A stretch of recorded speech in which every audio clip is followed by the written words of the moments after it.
जय श्री राधे, जय श्री कृष्णा। साथियों, जय श्री राधे, राधे राधे।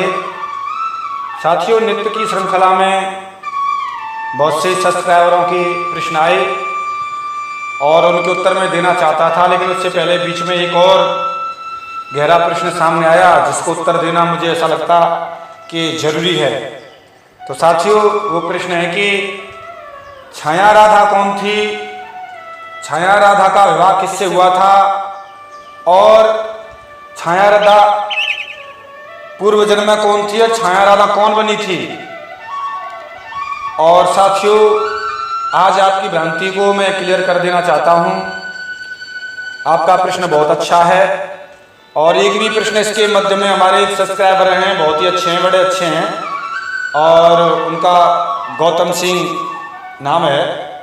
वो भी पूछ रहे थे राधा रानी को माँ क्यों कहते हैं, और भी एक मार्बल फिटिंग के नाम से भी उनका एक आइडिया, वो भी पूछ रहे थे कि राधा रानी के विवाह के बारे में बताइए। साथियों, आपके प्रश्न मुझे याद है और सभी बड़े अच्छे प्रश्न हैं और आपके प्रश्न का उत्तर देने जा रहा था, बीच में एक प्रश्न आ गया, जरूर आपके प्रश्न का उत्तर दूंगा मैं। उससे पहले इस प्रश्न को सुन लीजिए। और साथियों, अगर आप मेरे चैनल पर नए हैं, सब्सक्राइब नहीं किया है तो कर लीजिए। और साथियों, सुनिए प्रमाण। और ये हमारा दिव्य ग्रंथ कॉपी कोड R1 का 168 कोड से हम आपको प्रश्न का उत्तर देने के लिए जा रहे हैं। तो छाया राधा कौन थी, सुनिए। तो साथियों, मैं यहाँ से बताने जा रहा हूँ कि जिन लोगों ने आज चैनल पर आतंक मचा रखा है कि राधा असली जो प्रदीप मिश्रा था, जिस तरीके से बोल रहा था, अन्य थे, उन्हें पता कुछ है नहीं है। और साथियों, कोई भी विद्वान है, दुनिया के लिए चैलेंज की बात नहीं है, निवेदन है कि आए और हमारे शास्त्रों से जिस तरीके से हम प्रमाण से बात करते हैं, देखें वास्तव में सच्चाई क्या है। बाकी दुनिया, प्रदीप मिश्रा आदि ऐसे बहुत से ढोंगी पाखंडी, आर्य समाज और रामपाल जैसे बहुत से लोग हैं जिनको कुछ नहीं पता, सिर्फ द्वेष और अहंकार के और पाप के सागर में डूबे हुए हैं।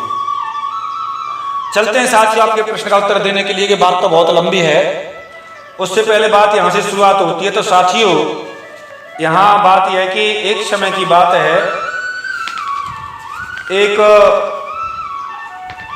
सबसे पहले स्वयंभू मनु हुए थे, मनु शत्रुपा के जो पुत्र हुए थे, प्रियव्रत और उत्तानपाद, 3 पुत्री थी उनकी। तो जो उत्तानपाद थे उनके पुत्र हुए भरत और उनके पुत्र थे ध्रुव जी। उत्तानपाद के पुत्र हुए ध्रुव जी और ध्रुव जी के पुत्र नंद सावर्णी, और नंद सावर्णी के पुत्र हुए थे केदार। ध्रुव जी के नाती केदार थे, बड़े दिव्य भक्त थे, ऐसे भक्त हुए जिनके कारण आप साथियों उनकी वर्णन क्या कहा जा सकता। उनकी सेवा में भगवान का सुदर्शन चक्र रहता था। तो साथियों, और जो भगवान भी और शक्तियां भी अवतार लेती हैं, तो ऐसे ही अवतारों के ही यहाँ अवतार लेती हैं। तो साथियों, वो जो केदार कन्या थी, केदार की जो पुत्री थी, लक्ष्मी के अंश से केदार राजा के यज्ञ कुंड से उत्पन्न हुई थी और यमुना के समीप जाकर पुण्य वन में उन्होंने बड़ी दिव्य तपस्या की थी। 108 युग तक रेवती भी ब्रह्मलोक में रही थी और 108 युग तक वृंदा ने भी तपस्या की थी वृंदावन में। इसीलिए वृंदावन कहलाता है। एक कारण से राधा रानी का नाम वृंदा है, इसलिए वृंदावन तो है ही, लेकिन असली नाम उसका वृंदावन गौलोक के कारण है। लेकिन कामवन को लोग वृंदावन कहते हैं, वो झूठ है। कोई कामवन आदि वृंदावन नहीं हो सकता। लोगों के पास कोई प्रमाण नहीं है, झूठा खींच खांच कर रहे हैं। चलते हैं साथियों। तो वृंदावन कहलाया। 108 युग तक तपस्या करती रही। उनकी सुंदरता और तपस्या के कारण बहुत से देवता ललचाए और बोले, हमसे आप कैसे विवाह कर लीजिए। धर्म भी आए, धर्म बोले, हे कन्या आप कौन हैं, आपका क्या नाम है, आप यहाँ क्यों तपस्या कर रहे हैं, आप क्या चाहती हैं। वृंदा बोली, मैं केदार की कन्या हूँ, भगवान को पाने के लिए तपस्या कर रही हूँ। लेकिन कहते हैं कि कामी की बुद्धि खराब हो जाती है। बोला, आप मुझसे विवाह कर लीजिए और मेरा दिव्य ऐश्वर्य देखिए। उसने बहुत समझाया, मैं भगवान के लिए तपस्या कर रही हूँ, मुझे 108 योग तपस्या करते करते इस वृंदावन में हो गए हैं, यमुना किनारे, और सिवाय भगवान के में और भी कुछ नहीं चाह सकती न प्राप्त कर सकती। और वो नहीं माना तो केदार कन्या वृंदा को बड़ा दुख हुआ और उन्होंने धर्म को श्राप दे दिया, जा तुम्हारा नाश हो जाए, नाश हो जाए, नाश हो जाए 3 बार। अब इतनी देर में कहा, सभी देवता बड़े घबराए, धर्म का नाश हो जाएगा तो सृष्टि कैसे चलेगी, बिना धर्म के तो सब कुछ नष्ट हो जाएगा। निवेदन करने लगे, हे वृंदा देवी आप बड़े दिव्य हैं, आप भगवान की प्रिया हैं, कृपा करो, कृपा करो, धर्म के साथ में ऐसा मत कीजिए, अन्याय मत कीजिए, धर्म के बिना कुछ नहीं है।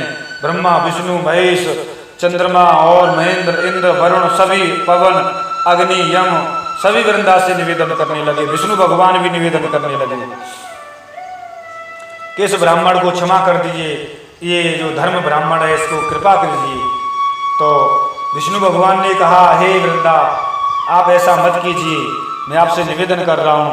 और कह रहे हैं आपकी अब आपको गोलोक में जाकर भगवान प्राप्त होंगे ही, और ब्रह्मा जी ने भी वरदान दिया है आपको कि आपको कृष्ण की प्राप्ति होगी, आप इस समय जाओ और गोलोक में निवास करो। तो उससे पहले वृंदा कहती हैं, ठीक है मैं जाती हूँ, लेकिन धर्म को मैं वरदान देती हूँ कि सतयुग में पूर्ण हो जाएगा और धर्म हमेशा रहेगा।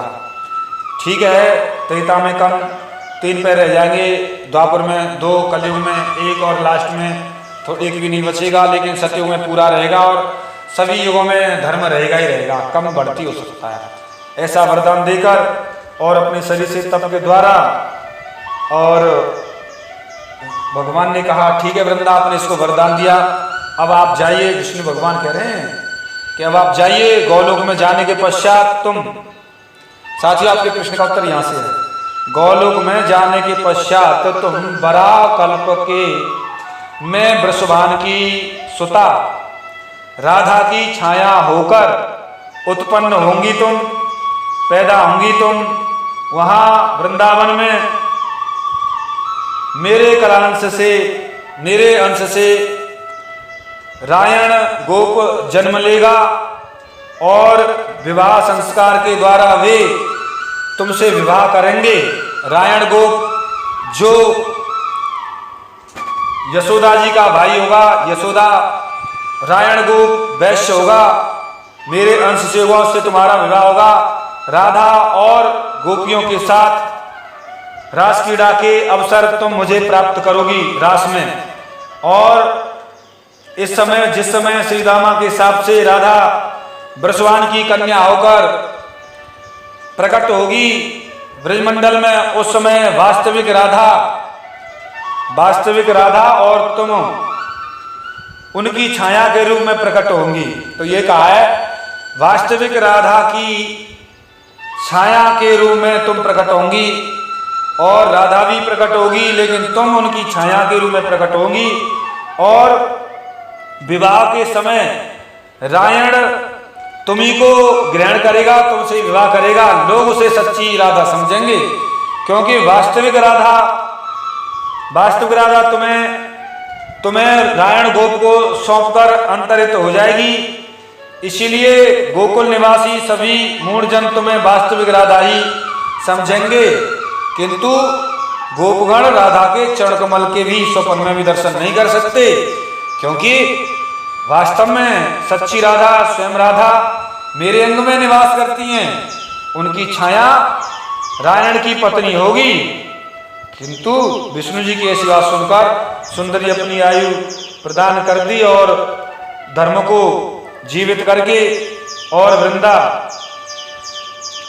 अपने वहीं दिव्य विमान आया और विमान के बैठकर और गोलोक चली गई। तो साथियों यहाँ पर एक बात समझ आई होगी कि वही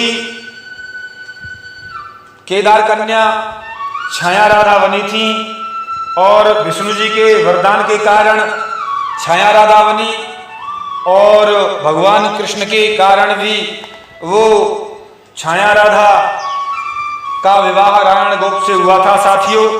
क्योंकि ये आपको बता दिया गोलोक में, और यहाँ पर आया है कि वृंदावन में, वही वृंदावन यहाँ जहाँ पर गोकुल बरसाना वही ब्रज वृंदावन है ये साथियों। तो साथियों, और आपके प्रश्न का उत्तर पूरा हुआ मुझे ऐसा लगता है। जरूर आप इस वीडियो को बार बार सुने। एक बार मैं रिपीट और कर देता हूँ कि जो केदार कन्या थी गोलोक में गई भगवान के वरदान से, और राधा जब प्रकट हुई थी उसके साथ में उनकी छाया राधा बनकर ही प्रकट हुई थी। उसका भी जन्म हुआ था और छाया राधा का विवाह रायण गोप से हुआ था, लेकिन सच्चाई में लोग नहीं समझ पाते। और ये जो प्रदीप मिश्रा आदि हैं उनको कुछ नहीं पता है संसार में, और प्रदीप मिश्रा आदि को, ऐसे लोगों को, इन पाखंडियों को माथा रगड़ना पड़ा, शरण लेनी पड़ी। अभी कुछ ही कुछ आया और जितनी पाखंडी उनको भी शरण लेनी पड़ेगी, माथा टेकना पड़ेगा, अन्यथा उनका सर्वनाश निश्चित है। और सर्वत्र ढोंगी पाखंडी देखने को मिल रहे हैं। उनका नाम लेना यद्यपि ऐसा नहीं है, आर्य समाज आदि, रामपाल आदि और बहुत से लोग हैं विमुख लोग, भक्त तो और ब्रजमंडल की भक्त और सनातनी तो बहुत ही कम है साथियों। मिलता हूँ किसी एक विशेष गहरे रहस्य के साथ में। तब तक के लिए जय श्री राधे राधे राधे, जय श्री राधे राधे राधे।